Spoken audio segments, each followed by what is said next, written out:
Hello दोस्तों, examination classes में आपका स्वागत है। आज मैं आप लोगों के लिए यूपी पुलिस कंप्यूटर ऑपरेटर का दोस्तों प्रैक्टिस सेट नंबर 20 लेके उपस्थित हुआ हूं। हाँ दोस्तों, जिन भी मेरे अभ्यर्थियों को प्रीवियस ईयर पेपर का सॉल्यूशन या थ्योरेटिकल पार्ट कवर चाहिए, वो दोस्तों मेरे एग्जामिनेशन क्लासेस के कंप्यूटर वाले प्लेलिस्ट में जाके आप वहां से वीडियो वॉच कर सकते हैं। आज की डेट में दोस्तों 100 वीडियो सिर्फ कंप्यूटर ऑपरेटर की आ चुकी हैं। आइए दोस्तों, चलिए प्रैक्टिस सेट नंबर 20 को डिस्कस करते हैं। दोस्तों मेरा टॉपिक जो चल रहा है वो मेमोरी है। ये मेमोरी का दोस्तों दूसरा पार्ट है। आइए पहला क्वेश्चन पे वार करते हैं। Which of the following types of the memory must be continuously refreshed in the order to maintain the data. Data को बनाए रखने के लिए निम्नलिखित में से किस प्रकार की मेमोरी को लगातार रिफ्रेश की जाना चाहिए? P ROM, S RAM, D RAM, ROM. तो कौन सी मेमोरी है दोस्तों? डी रोम है। Means dynamic random access memory को दोस्तों 1 सेकंड के अंदर कई बार रिफ्रेश की जरूरत होती है, नहीं तो वो दोस्तों अपने डाटा को खो देगा। थोड़ा अब यस रैम डी रैम में थोड़ी सी डिफरेंट समझते हैं दोस्तों। देखिए, यस रैम मींस उसके नाम से ही पता चलता है static random access memory. D RAM dynamic random access memory. मान लीजिए दोस्तों, यहां पे आ जाते हैं, ये है मेमोरी का आर्किटेक्चर। अब इसमें दोस्तों मैं पहले यस रैम की बात करता हूं। किसकी बात करता हूं? यस रैम की बात करता हूं। यस रैम में जैसे कोई डाटा है, यहां पे फीड है 20, अगर यहां से इरेज कर दिया जाता है तो फिर बाहर वाला डेटा इसमें खिसक के नहीं आता, क्योंकि उसमें इसमें रिफ्रेश की जरूरत नहीं होती है। इसमें क्या दोस्तों? रिफ्रेश मींस नॉट रिफ्रेश, इसमें रिफ्रेश नहीं होता है। समझ में आया? देखिए, आंतरिक घनत्व जो है बाहरी घनत्व से अधिक होता है, ये भी आप जानते हैं। अब बात करते हैं डी रैम की। अब किसकी बात करते हैं दोस्तों? डी रैम की बात करते हैं। डी रैम में दोस्तों जैसे ही ये वाला डाटा इरेज होता है तो रिफ्रेश होता है, तो बाहर से डाटा अंदर की तरफ खिसक आता है। मीन्स कि बाहर जो आउटर होता है दोस्तों, उनसे अंदर की तरफ आता रहता है डाटा। मीन्स 1 सेकेंड में कई बार रिफ्रेश की जरूरत होती है। किसको? डी रैम को रिफ्रेश की जरूरत होती है। समझ में आया पूरी बात? इनका फुल फॉर्म लिखिए। पी रोम का प्रोग्रामेबल रीड ओनली मेमोरी। आप लिख लीजिए, मैं बोल देता हूं। Programmable read only memory. S RAM का static random access memory, D RAM का dynamic random access memory, ROM का रीड ओनली मेमोरी। तो दोस्तों पहला क्वेश्चन आपको डिस्कस हो चुका। इसके बाद दोस्तों कल भी मैं एक चार्ट बनाया था, आज भी वो चार्ट बनाऊंगा, और उसके बाद दोस्तों बहुत सारे क्वेश्चन आप हवा में जैसे उड़ा देंगे। चलिए आइए उस चार्ट को फिर से आपको मेमोराइज कराता हूं। मेमोरी के कितने टाइप मैंने बताया? 2 टाइप बताया। कौन कौन से दोस्तों? प्राइमरी मेमोरी और दूसरा सेकेंडरी मेमोरी। दूसरा क्या मैंने बताया दोस्तों? Secondary memory. ठीक है। प्राइमरी मेमोरी को और किस नाम से जाना जाता है? Processing memory. किस नाम से मैंने बोला? Processing memory. और सेकेंडरी मेमोरी को स्टोरेज मेमोरी के नाम से जाना जाता है। प्राइमरी मेमोरी को और किस नाम से जाना जाता है? Volatile memory. और इसको नॉन वोलाटाइल मेमोरी बोला जाता है। Non volatile memory. अब वोलाटाइल नॉन वोलाटाइल का मतलब समझते हैं। मींस कि वोलाटाइल मींस होता है परिवर्तनशील मेमोरी, नॉन वोलाटाइल मींस होता है जिसमें परिवर्तन ना हो सके।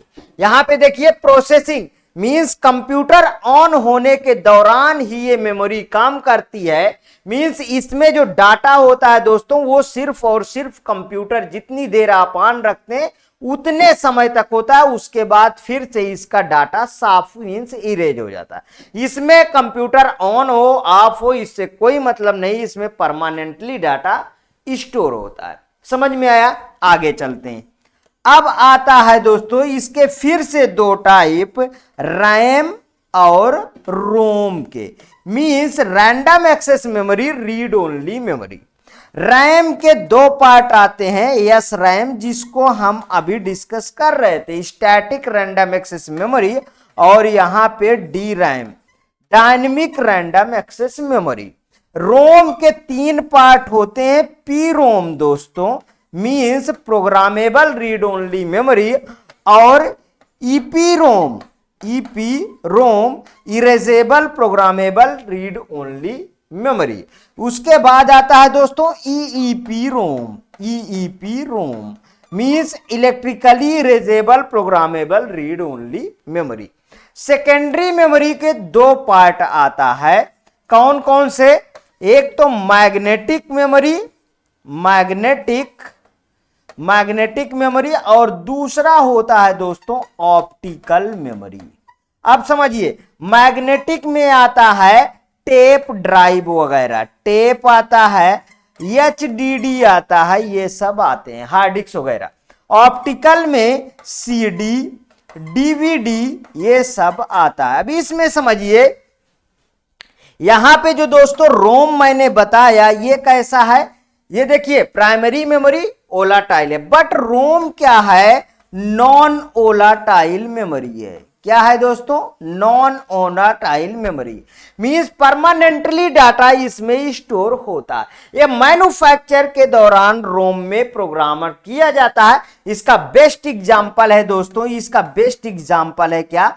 BIOS, basic input output system, जो फर्मवेयर होता है। क्या होता है दोस्तों? फर्मवेयर। अब आया ध्यान, इसी तरीके मैंने कल भी इसको बनाया था। अब समझिए बात को, देखिए ये क्यों ऐसा है, क्योंकि दोस्तों आप जानते हैं कि जब आप कंप्यूटर खरीद के लाते हैं तो उस समय कंप्यूटर सिर्फ एक बॉक्स होता है, मीन्स हार्डवेयर होता है, उसमें सॉफ्टवेयर नहीं तो वो कोई काम का नहीं। बट आप उसमें विंडो इंस्टॉल करते हैं तो वो कैसे इंस्टॉल होता है? वो इसी के तहत तो होता है, रोम बायोस के तहत। तो फिर कंप्यूटर में जो ऑपरेटिंग सिस्टम डाला जाता है वो स्टोर कहां पे होता है? वो होता है हार्ड डिस्क एसएसडी में। और जब कंप्यूटर, देखिए जब कंप्यूटर वर्किंग करता है तो फिर विंडोज कॉपी कहां पे होती है? मींस की कॉपी होती है रैम पे। और जब भी जैसे ही कंप्यूटर आप बंद करते हैं फिर से रैम से हार्ड डिस्क में पहुंच जाता है, मींस रैम बिल्कुल साफ। समझ में आया? आगे बढ़ता हूं। अब देखिए आप कैसे हवा में क्वेश्चन को उड़ाएंगे। ये देखिए, which of the following is a primary storage device? Primary storage device कौन सा है बताइए? D RAM. डी रैम का फुल फॉर्म क्या बताया मैंने? Dynamic random access memory, random access memory, dynamic random access memory. तो है क्या? यही दोस्तों ऑप्शन इसका करेक्ट है। कैसे? क्योंकि डी रैम ही तो प्राइमरी मेमोरी के अंतर्गत है। उसके बाद compact disc, flash drive, pen drive, ये सब दोस्तों स्टोरेज मेमोरी में है। ये कहां पे है? Storage means secondary memory. अभी अभी चार्ट में हमने देखा ये सब किस में है? सेकेंडरी मेमोरी में है। आगे चलिए नेक्स्ट क्वेश्चन देखिए, सब अब समझ में आ रहा है ना दोस्तों? विच of the following option best describe the truth of given statement? निम्नलिखित में से कौन सा विकल्प दिए गए कथनों की सत्यता का सबसे अच्छा वर्णन करता है? Yes RAM needs to be the refreshed periodical. देखिए मैंने बोला यस रैम को रिफ्रेश की जरूरत नहीं होती, इसको देखते ही गलत लगा दो आंसर को, आगे पढ़ने की भी इसको जरूरत नहीं। आगे चलते हैं नेक्स्ट क्वेश्चन। हाँ अभी इसका एक और आ गया। The recording surfaces of a hard disk are divided into the concentric circuit called sector. Called sector hard disk की रिकॉर्डिंग सतहों होना चाहिए दोस्तों, यहां पे मिस्टेक है टाइपिंग में। सतहों को संकेंद्रित वृत्तों में विभाजित किया जाता है, जिन्हें क्या कहा जाता है? सेक्टर कहा जाता है। दोनों ये फॉल्स हैं दोस्तों, ठीक है। कंसेंट्रिक सर्किट को जब काटा जाता है तब ये बनता है सेक्टर, ध्यान रखिएगा। और hard disk are divided into the concentric circles called sectors. Concentric circuit, एक मिनट दोस्तों, कौन सा क्वेश्चन नंबर? तीसरा का मैंने लगा दिया false false. Third question,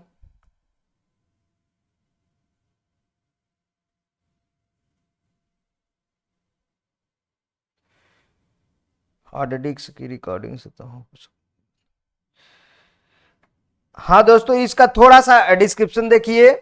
static first गलत है, क्योंकि स्टैटिक मेमोरी को रिफ्रेश करने की आवश्यकता नहीं होती। यस रैम सर्किट में एक चिप एक अधिक क्षेत्र की आवश्यकता होती, क्योंकि यस रैम मेमोरी सेल को DRAM के लिए एकल ट्रांजिस्टर और कैपेसिटी की तुलना में 4 से 6 ट्रांजिस्टर की आवश्यकता होती है।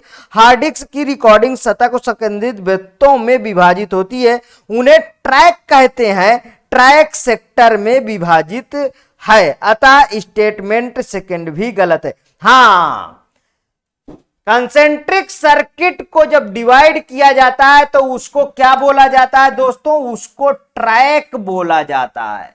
क्या बोला जाता है? और जब ट्रैक को विभाजित किया जाता है तब उसे सेक्टर बोला जाता है। तब उसे क्या बोला जाता है दोस्तों? सेक्टर बोला जाता है। समझिए, ये देखिए, इसीलिए तो मैं कह रहा हूं कि कहीं पे मैं थोड़ा कहीं गलती तो नहीं कर रहा हूं दोस्तों, बिल्कुल नहीं गलती कर रहा था। ये देखिए, इस तरीके होता है। मान लीजिए अब इसको जब आप डिवाइड करोगे इस वाले को, तो देखिए इस तरीके है, अब इसको आपको इस तरीके डिवाइड करना पड़ेगा। ये समझ में आया? तब इसके बीच में दोस्तों ये सेक्टर बनता है। ये क्या है? ये वाले, ये है ट्रैक। इन्हें क्या बोलते हैं दोस्तों? ये है ट्रैक। और ये वाला क्या? इसको बोलोगे सेक्टर। समझ में आया बात का? इसी में जाके डाटा स्टोर होते हैं। नेक्स्ट क्वेश्चन आगे देखिए, true true false, true true false नहीं, पहला दोनों गलत है। Next, static RAM SRAM is a faster than dynamic RAM DRAM because RAM SRAM गतिशील रैम DRAM से तेज होती है, क्योंकि SRAM uses capacitor, SRAM is costlier, SRAM does not require refresh, SRAM is cheaper। दोस्तों इसका C ऑप्शन सही है, क्योंकि SRAM में स्टैटिक रैंडम एक्सेस मेमोरी में रिफ्रेश की जरूरत नहीं होती, DRAM में रिफ्रेश की जरूरत होती है। Next question, identify whether the given statement are true और फॉल्स। दिए गए कथनों में से सही या गलत कथनों का निर्धारण कीजिए। Both DRAM and cache memory have the same access speed. DRAM और कैश मेमोरी दोनों की एक्सेस गति समान होती है। Both SRAM and DRAM can be used as main memory in a computer system. Computer system में SRAM और DRAM दोनों को मुख्य मेमोरी के रूप में इस्तेमाल किया जा सकता है। दोस्तों ये वाला ऑप्शन बिल्कुल सही है, लेकिन ये ऑप्शन कहां से गलत है ये बता देता हूं। बोथ DRAM और cache memory have the same access speed, ये देखिए यहां पे गलत है। ठीक, सेम एक्सेस स्पीड होती ही नहीं, कैच मेमोरी फास्टर होती है, आप जानते हैं बहुत अच्छी तरीके से। ठीक है, तो इसका ऑप्शन कौन सा सही है? पहला सही है, पहला फॉल्स है, दूसरा ट्रू है। Means true true true false false false, means पहला सही है। नेक्स्ट, based on their data persistence property identify the odd one out from the following option. उनके डेटा दृढ़ता गुण के आधार पर निम्नलिखित विकल्पों में से विषय की पहचान करें।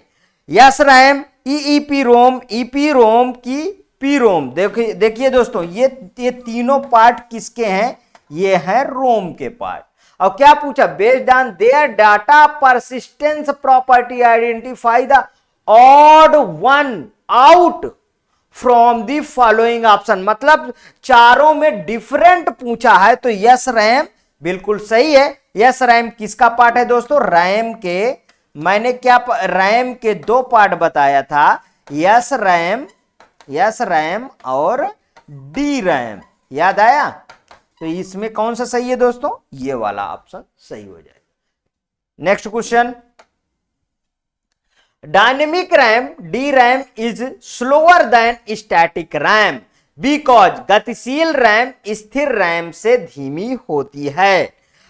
D RAM use flip flops, D RAM is costlier, D RAM required refreshing और डी रैम इज चीपर। दोस्तों डी रैम रिक्वायर्ड रिफ्रेश, बिल्कुल correct. Next question, Which among the following is not a characteristic of SRAM? निम्नलिखित में से कौन SRAM की विशेषता नहीं है? स्टैटिक रैम बोल रहा है।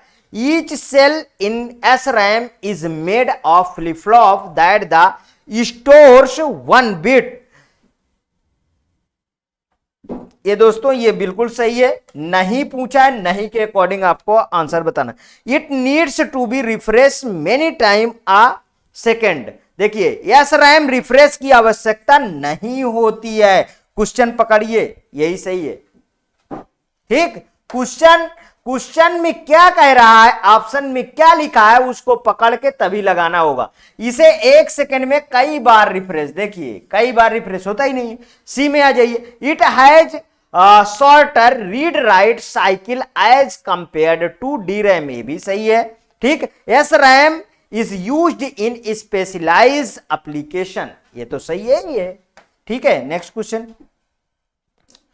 which of the following is are true respect to EEPROM? ध्यान दीजिए, ट्रू आपकी पूछा है, EEPROM के संबंध में निम्नलिखित में से कौन सा सत्य है? It is block wise erasable. देखिए ब्लॉक वाइज इरेजेबल कोई नहीं होता, ठीक, गलत, या ब्लॉक वाइज इरेजेबल है, गलत।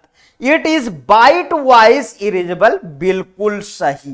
यहां से लगाइए इसको सही, ये बिल्कुल सही। तो कौन सा इसमें ऑप्शन देखिए, both first and second, only second मिल गया, only first neither nor. Dash is a form of computer data storage which store frequently used program instructions to increase the general speed of a system। एक ऐसे प्रकार का computer data storage जो system की सामान्य गति को बढ़ाने के लिए अक्सर इस्तेमाल किए जाने वाले प्रोग्राम निर्देश को स्टोर करता है। Arithmetic logic unit, integrated circuit की रैंडम एक्सेस मेमोरी की प्रोग्रामेबल पोर्टेबल डॉक्यूमेंट फॉर्मेट। दोस्तों ये देखिए, ये पीडीएफ का है फुल फॉर्म, किसका है? पीडीएफ का। डायरेक्ट फुल फॉर्म भी पूछता है, लेकिन इसका ऑप्शन कौन सा सही है? रैंडम एक्सेस मेमोरी मींस की रैम। ठीक, समझ में आया क्या है? एक ऐसा प्रकार कंप्यूटर का डाटा स्टोरेज जो सिस्टम की सामान्य गति को बढ़ाने के लिए अक्सर इस्तेमाल किया जाता है, वो क्या है दोस्तों? RAM. Next, Which of the following is not true about RAM? RAM के बारे में कौन सा इसमें सही नहीं है? Random access memory, read write memory, volatile memory, sequential access memory. बिल्कुल सही, यही नहीं है दोस्तों, सीक्वेंशियल एक्सेस मेमोरी नहीं है। नॉट ट्रू पूछा है, नॉट ट्रू में ही आपको जवाब देना है। ये देखिए इसका ये फुल फॉर्म ही है कि हाँ भाई ये रैंडम एक्सेस मेमोरी होती है। दूसरा रीड राइट मेमोरी, बिल्कुल सही बात है दोस्तों, रीड राइट है। वोलाटाइल मेमोरी है, अभी अभी हम पढ़े हैं वोलाटाइल मेमोरी है, तो ये तो सब सही है। लेकिन सीक्वेंशियल एक्सेस मेमोरी बिल्कुल गलत। दोस्तों मेमोरी के कॉन्सेप्ट में आपको मैं बता दूं कि सीक्वेंशियल मेमोरी जैसे टेप ड्राइव ये सब होती है। जैसे नदिया, पहले आप वीसीआर वगैरह लगता था, मान लीजिए नदिया के पार का गाना लगाना है तो उसको पहले बड़ी देर तक क्या होता था, उसको आगे बढ़ाना पड़ता था। उस दौरान दोस्तों नदिया के पार का गाना कहीं चलता था। समझिए आज वो जमाना नहीं है, इसलिए सीक्वेंशियल नहीं नॉन सीक्वेंशियल मेमोरी होती हैं। समझ में आया?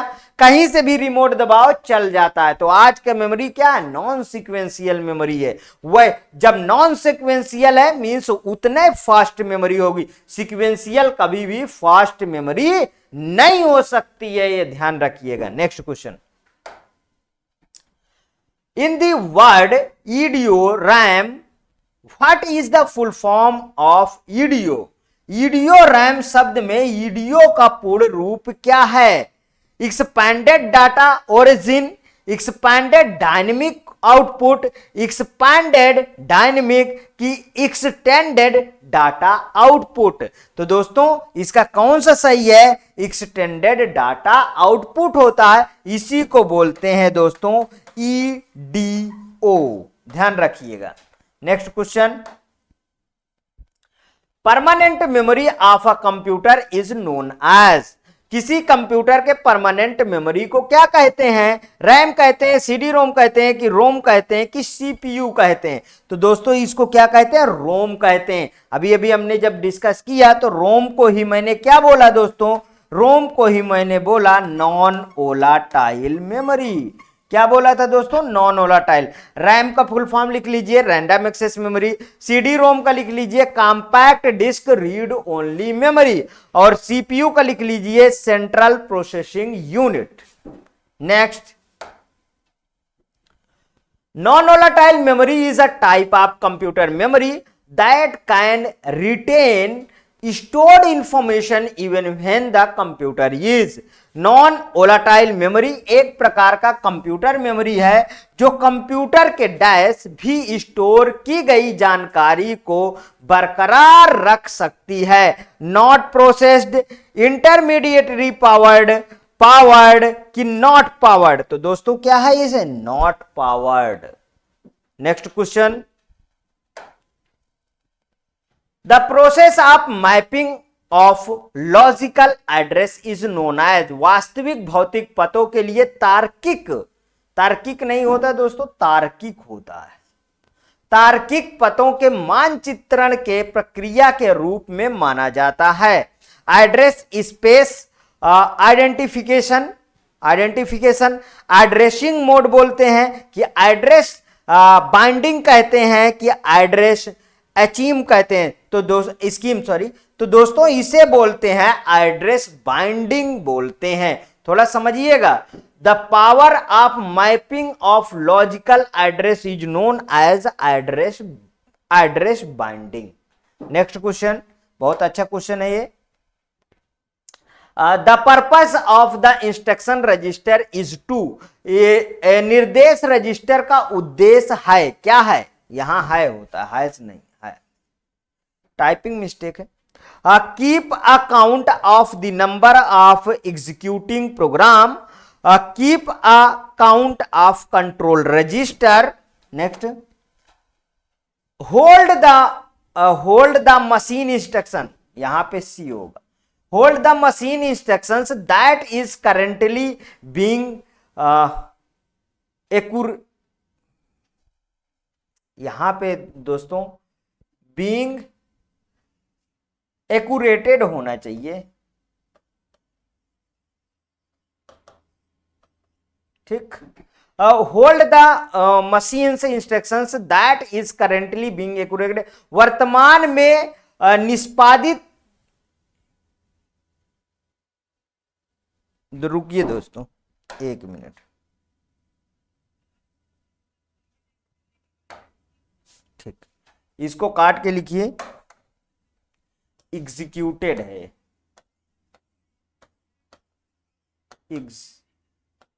एग्जीक्यूटेड, ठीक। अब आइए, अब सही जाएगा। वर्तमान में निष्पादित किए जा रहे मशीन निर्देश को पकड़े। Hold the address of the next instruction, अगले निर्देश का पता रखना। तो दोस्तों इसका सी ऑप्शन बिल्कुल सही है। होल्ड द मशीन इंस्ट्रक्शन, ये है instruction. Hold the machine instructions that is the currently being executed, ये सही है सेंटेंस। दोस्तों कभी कभी टाइपिंग मिस्टेक हो जाती है तो वहां पे बिल्कुल से दिमाग घूम जाता है। ROM is composed of, ROM से बनी होती है, बताइए, photo electric cells, magnetic tape, semiconductors की integrated circuit. ROM is composed of, means ROM से बनी होती, किससे बनी होती, इंटीग्रेटेड सर्किट से बनी होती है, मींस की आईसी से बनी होती है। ठीक, अच्छा आईसी की खोज कौन किया था दोस्तों, बहुत बार पूछा गया है, इसको खोज किए थे दोस्तों किल्बे, ध्यान रखिएगा। ठीक, next question, ROM in computer science stand for, computer विज्ञान में रोम का विस्तार रूप क्या है, बिल्कुल सिंपल सा क्वेश्चन है। रैंडम ओनली मेमोरी की रीड आउट मेमोरी की रीड ओनली मेमोरी की रोटेशन ओनली मेमोरी, तो रीड ओनली मेमोरी मींस ये रोम का फुल फॉर्म है। Next question, ROM is an example of, ROM किसका एक उदाहरण है, वोलाटाइल मेमोरी का है, फास्ट मेमोरी का, नॉन वोलाटाइल मेमोरी का है कि आउटडेटेड मेमोरी का है। तो दोस्तों ये नॉन वोलाटाइल मेमोरी का एग्जाम्पल है, अभी अभी इसके पहले हमने डिस्कस किया था। और यहां पे देख लीजिए, Uttar Pradesh police computer operator 2018 में इतना सिंपल क्वेश्चन पूछा गया। दोस्तों कुछ लोग कह रहे थे कि सर और जो है कठिन क्वेश्चन लाइए, दोस्तों मैं चैप्टर वाइज प्रैक्टिस सेट करवा रहा हूं, चैप्टर वाइज में देख लीजिए कि जिस लेवल पे मैं करवा रहा हूं, जो चैप्टर उठा रहा हूं, उस लेवल के क्वेश्चन में उसी लेवल के टाइप के क्वेश्चन पूछे गए। तो बताइए अब वोलाटाइल नॉन वोलाटाइल से कितनी बार क्वेश्चन करवाया, क्या ये आपके लिए कठिन क्वेश्चन है, नहीं, बिल्कुल सिंपल क्वेश्चन पूछा गया था। नेक्स्ट, आज के सेशन का ये लास्ट क्वेश्चन होगा दोस्तों, विच of the following is an example of non volatile memory, निम्नलिखित में से कौन सा एक नॉन वोलाटाइल मेमोरी का उदाहरण है, VLSI, रोम, रैम, LSI। तो दोस्तों क्या है, रोम है नॉन वोलाटाइल, रोम क्या है, non volatile memory, non volatile. इसका फुल फॉर्म लिख लीजिए, very large scale integration, very large scale integration, very large scale integration. RAM का लिख लीजिए, random access memory, random access memory. LSI के लिख लीजिए, large scale integration, large scale integration. हाँ दोस्तों, यदि आपको प्रैक्टिस सेट अच्छा लगा दोस्तों तो प्लीज और प्लीज मेरे एग्जामिनेशन चैनल को आप सब्सक्राइब करिए, मेरा वीडियो लाइक करिए, ज्यादा से ज्यादा दोस्तों शेयर करिए। हाँ, अपनी प्रतिक्रिया हर एक वीडियो में जरूर देनी है दोस्तों। हाँ, ये फ्री इनिशिएटिव क्लास दोस्तों सिर्फ आपके कमेंट ओरिएंटेड क्लास चलती है। जब आप दोस्तों कमेंट लिखते हैं तो मुझे पता चलता है कि मेरे इतने स्टूडेंट मुझसे अटैच हैं। ओके दोस्तों, थैंक यू।